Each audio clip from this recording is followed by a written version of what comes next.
की बात करूंगा। अभी कुछ दिन पहले एमपी इलेक्शन से पहले यहां के एमएलए साहब एक बयान दिए थे मीडिया में कि जिसको मुस्लिम क़यादत चाहिए वो पाकिस्तान चले जाएं। हमें हिंदू नेता ही चाहिए। पहली बात तो एक सीनियर लीडर इस तरह से अगर बात करता है तो उसे शोभा नहीं देता। आप बात करते हो सेकुलर की और यहां बात करते हो पाकिस्तान और हिंदुओं की। यहां की पब्लिक, यहां की जनता इतनी समझदार हो चुकी है कि आप कहना क्या चाहते हो। दोस्तों, आपके जहन को, आपके दिमाग को खोलने के लिए सिर्फ एक अल्फाज काफी है कि जिसको मुस्लिम क़यादत चाहिए वो पाकिस्तान चला जाए, मुझे हिंदू लीडर चाहिए।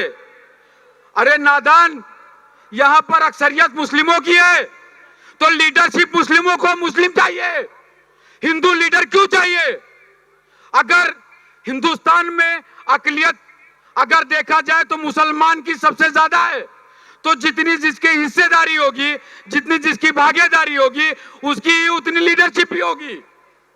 तो मैं अपनी क़यादत हिंदुओं को नेता मानने से इनकार नहीं कर रहा।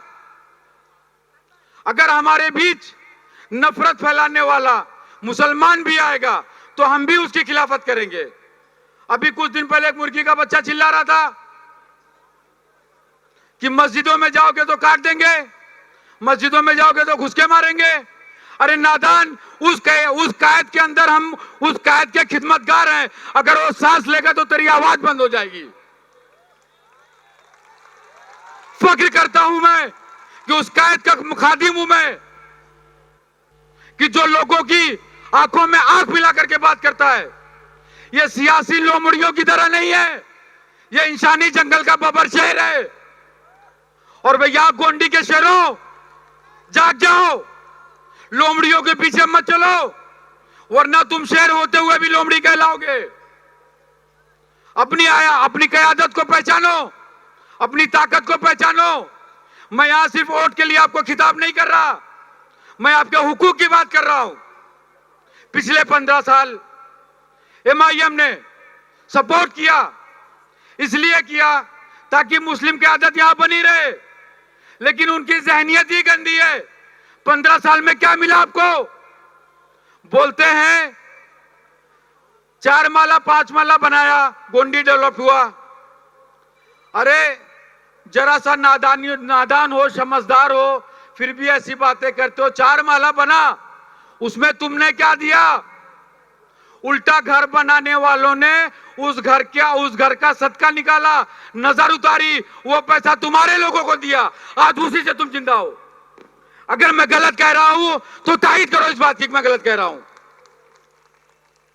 क्या हक है उनको इस बात बोलने का? पैसा आप अपनी मेहनत की कमाई लगा रहे हो, आशियाना अपना बना रहे हो और कहते हैं डेवलपमेंट मैंने किया। सदका नजर उतारा लेकर के कहते हैं डेवलपमेंट मैंने किया। उसके बावजूद भी आपका जमीर जिंदा नहीं हो रहा। लॉकडाउन में मुर्दों को लेकर के भटक रहे थे आप, अपने घर वालों को, अपनी मां को, अपने भाई को, लाशों को कंधे पर लेकर के गाड़ियां ढूंढते थे आप 90 फीट पे, गाड़ियां ढूंढते थे आप बेंगरवाई सिग्नल पे कि कब्रिस्तान पहुंचूं। सोचो 15 साल दिया हमने मुस्लिम कायद को, एक लाश दफनाने के लिए आपको जद्दोजहद करनी पड़ रही है। उसने कब्रिस्तान की जमीन खा गई। मैं सिर्फ बोल नहीं रहा, पेपर के साथ सबूत है इस बात का। उसने कब्रिस्तान की जमीन बिल्डर को दी है, लेटर दिया उन्होंने। उसके बावजूद भी अगर आपका जमीर कहता है कि नहीं हमको कब्रिस्तान नहीं चाहिए, हमको स्कूल नहीं चाहिए, हमको नशा चाहिए, अगर यह बात आपके जहन में है तो आप आजाद हैं। और अगर वाकई जिंदा दिल हो, गोंडी वालों, और शेर हो, तो बबर शेर के साथ आ जाओ। अतीक सर को 6 नंबर बटन पे 20 नवंबर दिन बुधवार को अपने इत्तेहाद का सबूत दो कि नहीं हम मुसलमान हैं, मेरा कायद भी मुसलमान होगा। इसी के साथ मैं अपनी बात खत्म करता हूं। नारे तकबीर, नारे तकबीर। अब मैं आपके सामने बुलाना